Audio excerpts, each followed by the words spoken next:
Roman, great to have you. And first, quite simple, why don't you tell us who you are and what you do? Hello, and thanks for having me. It's great to be here. And just to start with a little bit of an introduction, my name is Roman. I've been in this industry for quite some time, started way back with Sun Microsystems, doing various things.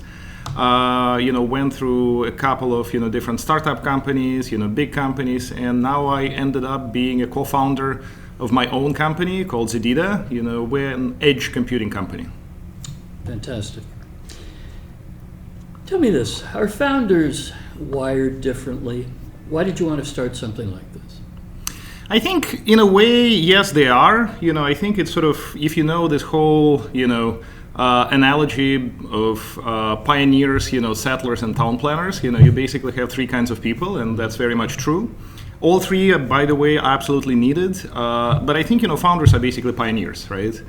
And you don't even have to be a founder of, a company. You can be a founder of an open source project or, a piece of technology or just a visionary. But it definitely is a special, set of people, which I hope I belong to, I mean, what might be some of the key differences? I mean, you've got to be driven, clearly. What might they be? I think it's a couple of different things, right? I think it's the desire to basically go, where no man has gone before. I mean, there is obviously that. So, part of it is being driven.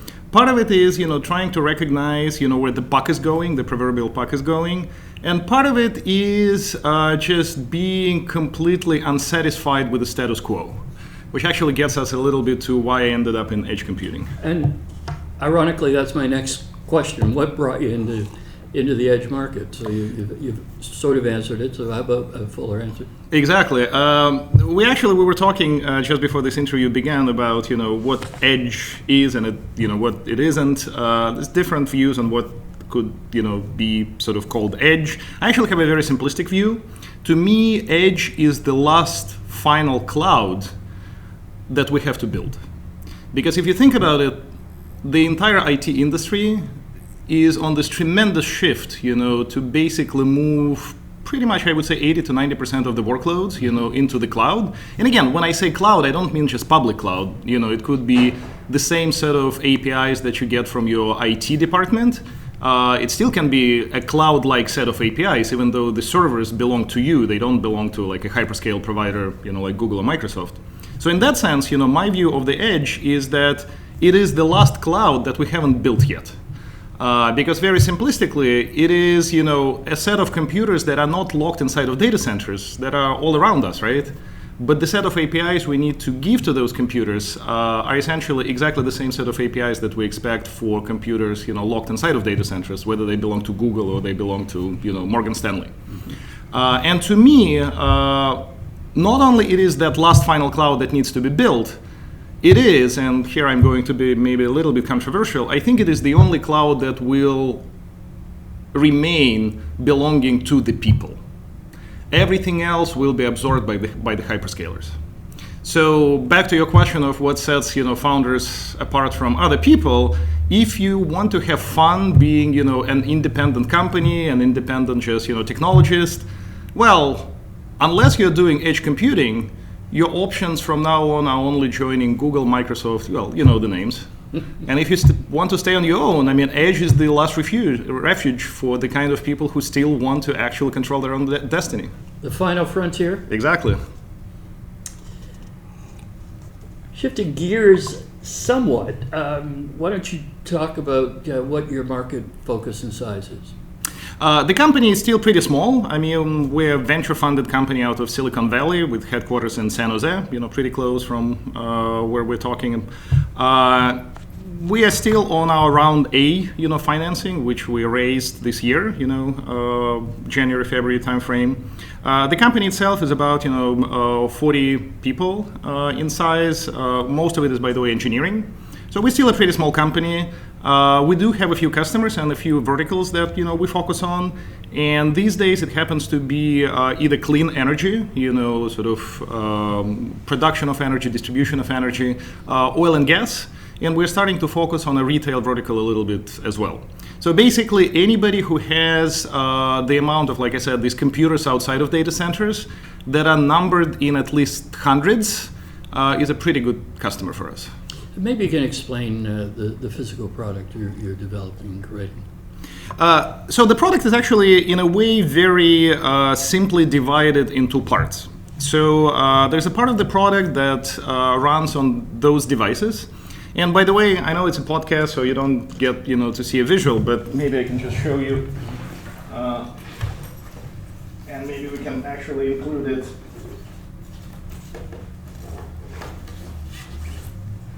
In the photos or something accompanying this podcast. So this is the kind of a device that our customers would use. So I brought two of these, right? One is a very ruggedized industrial PC made by Siemens.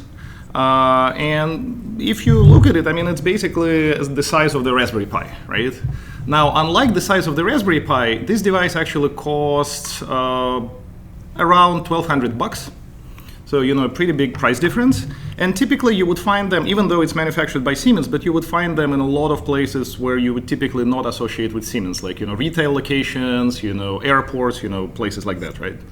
Another device is actually a white label box, similar size, but, made by a company out of Germany that is basically built, on top of the same set of components that the Siemens box is built on.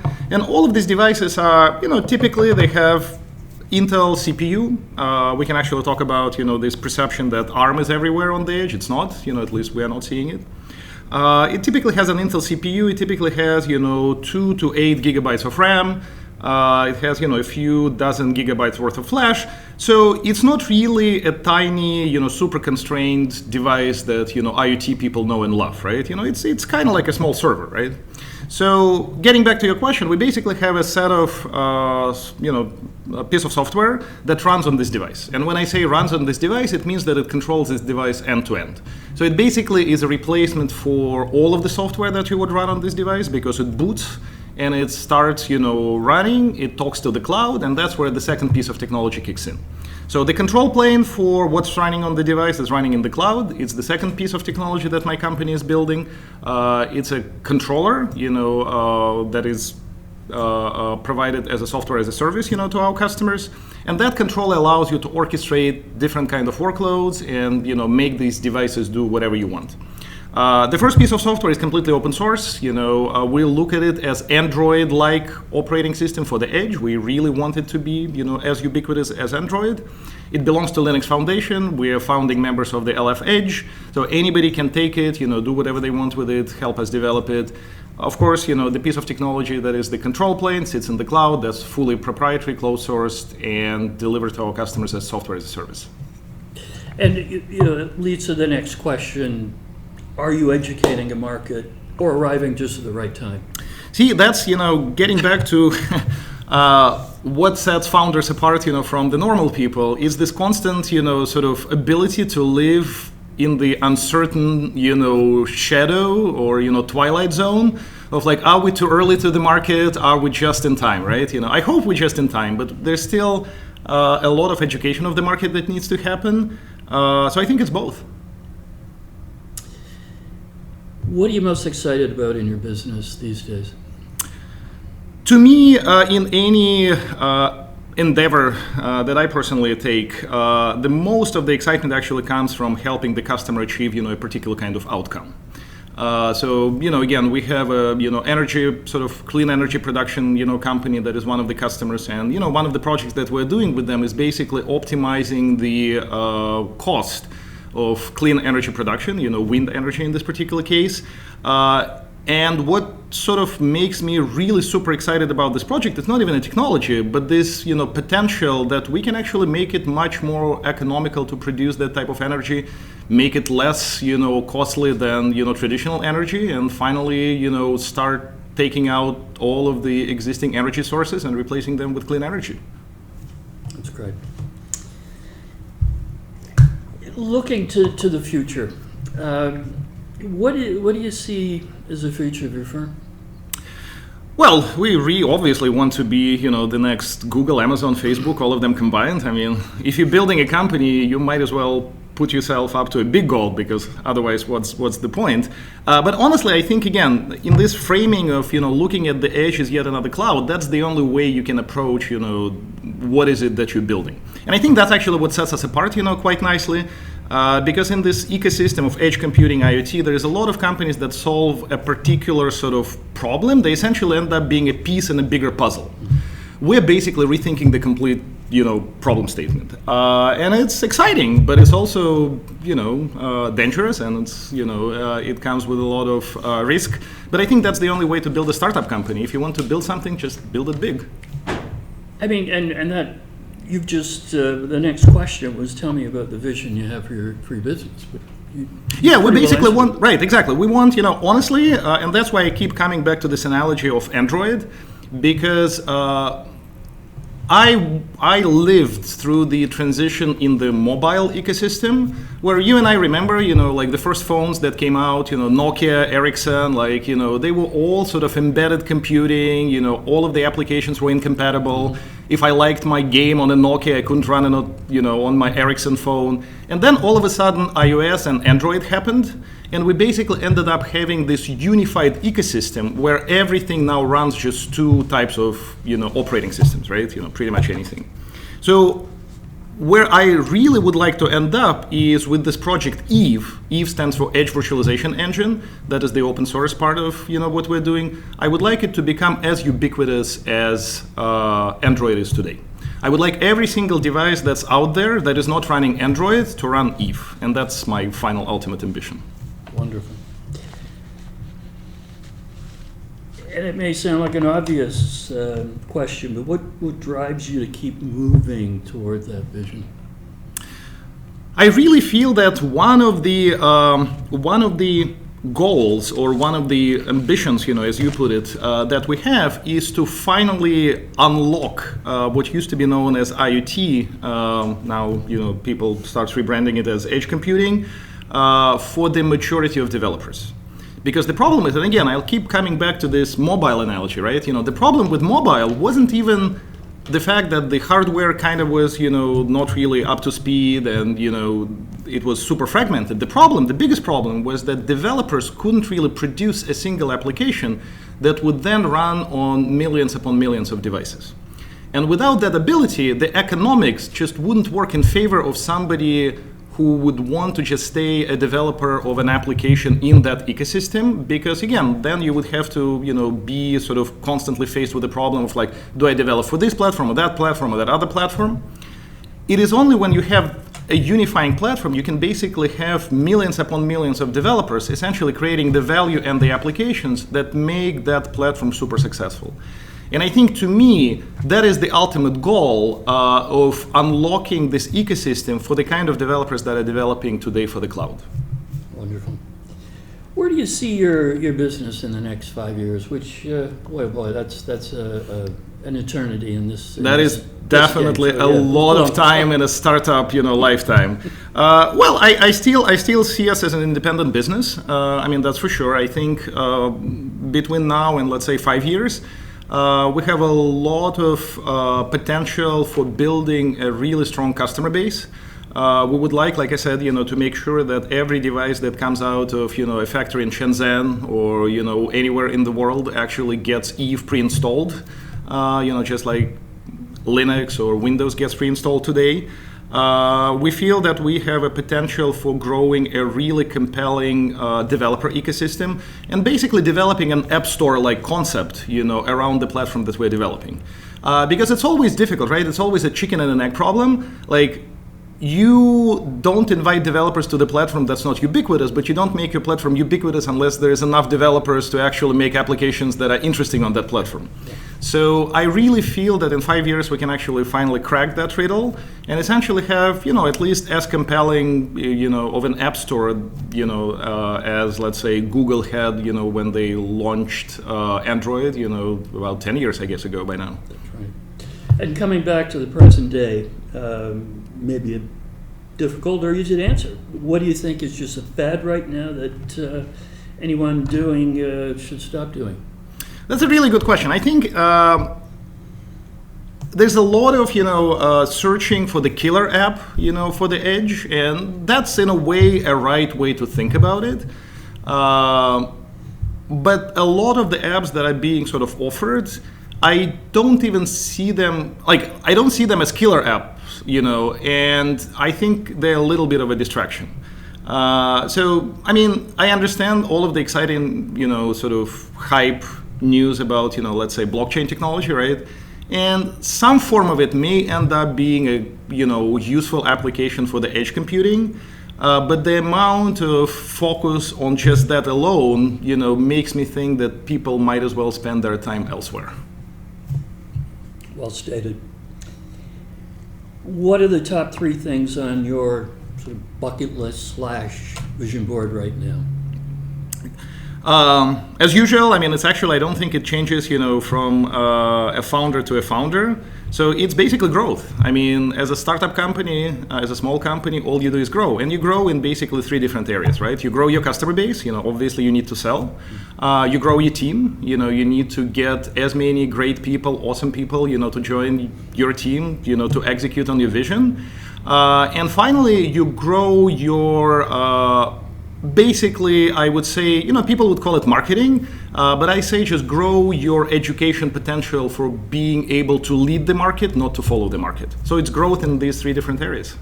And that gets really to the next segment of challenges. So, what has been the greatest challenge you faced in your business to date?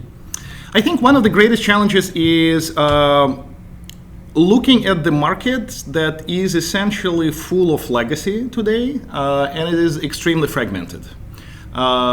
It would be much nicer if we were operating in sort of this vacuum, where we just come and build something completely new, and people just get amazed at, and follow. But we exist in a market where, just to give you a few examples, right? This industrial PC box that I was showing you earlier, you have to ask yourself, what is Siemens running today? Because obviously they're manufacturing quite a few of those. So what is, a company like Siemens would be running on these types of boxes today? And the answer is, typically they get used to run this piece of software called ZEDEDA for industrial control, managing really big, assets like pumps, industrial machinery, that sort of thing. But the kind of software that you would use for that has been developed in the 80s, 90s, and it still runs on Windows. So you basically have a challenge of, on one hand, trying to sort of lead the market into this cloud-native application development, but on the other hand, being sort of always in the presence of tons of legacy applications that still need to continue to operate, because that's what brings value to the enterprises today.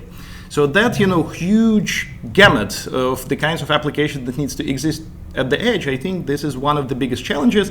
But to us, to my company, it's actually one of the biggest opportunities as well.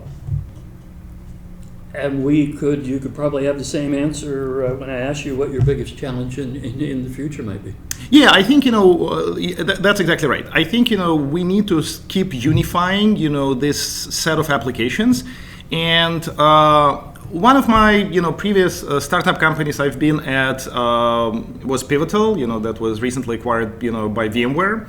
And I think at Pivotal, we sort of struck on exactly the right strategy, which set us apart, from the competition quite nicely. And it's a similar strategy that we're trying to pull off at ZEDEDA, which is you never show up in front of a legacy customer and tell them to replace, everything that they've got wholesale. Like, a number of companies tried, not a lot of them succeeded. Right. What you do instead, you sort of allow them to onboard onto your platform with whatever legacy application, they have, but always provide this ability to essentially start carving out chunks of functionality out of that legacy application and rewriting those chunks into the new mindset.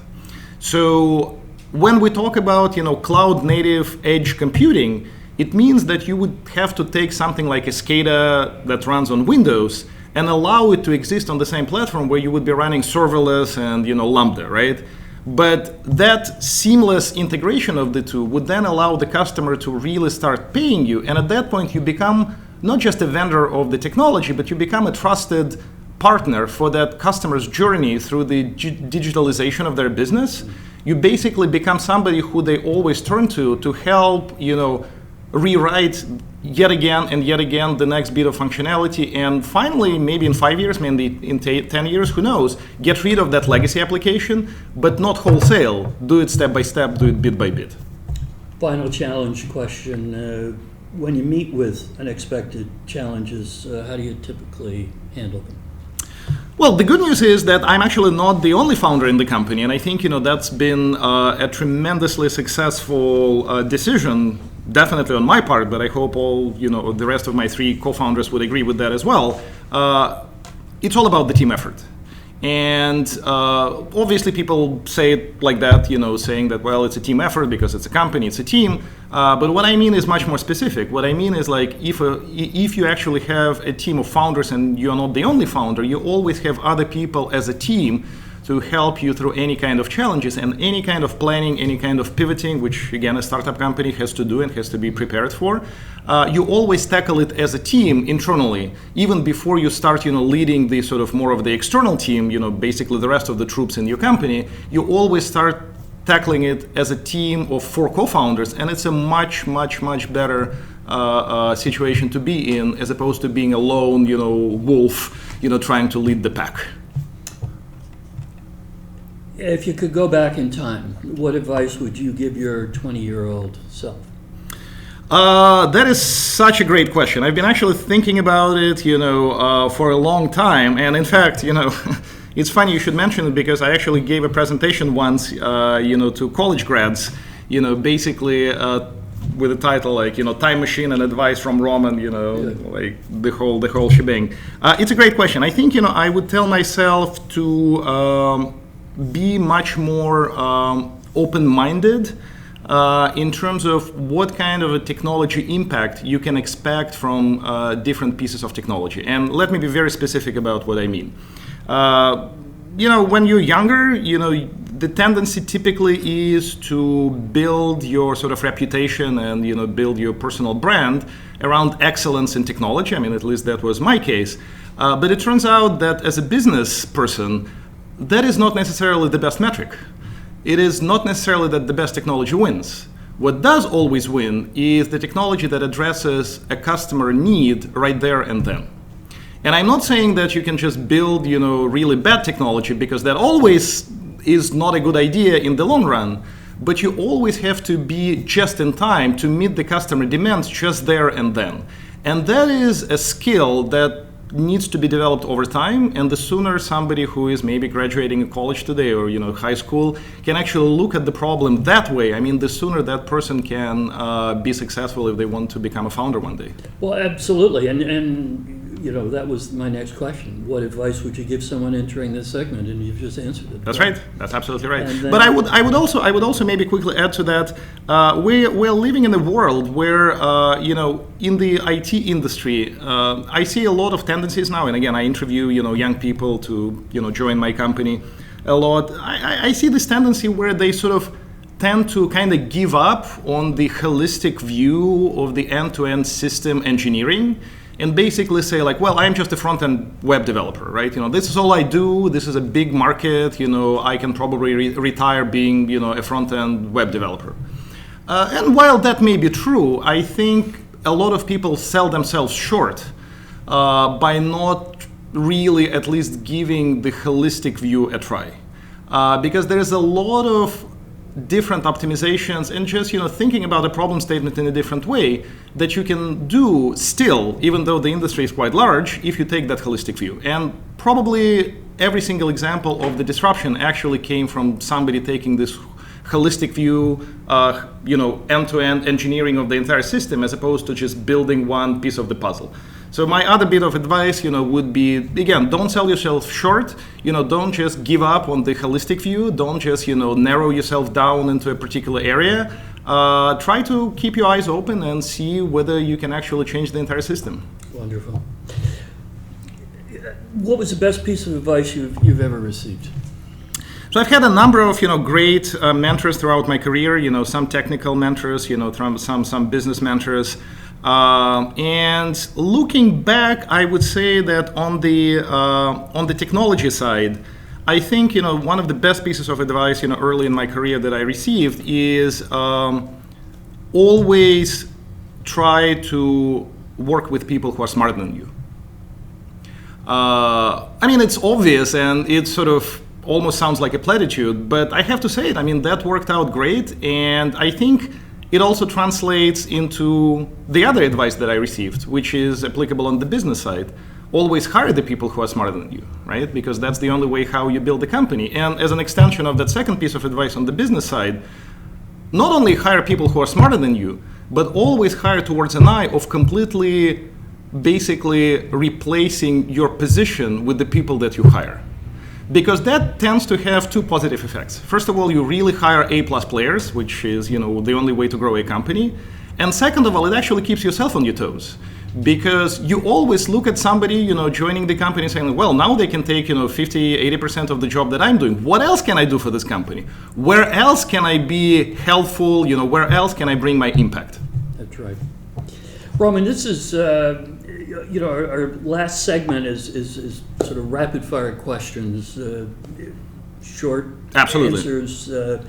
So I'm going to just a few here. If you weren't doing what you do for work now, what would you be doing instead? I would be running a brewery, brewing some German lagers.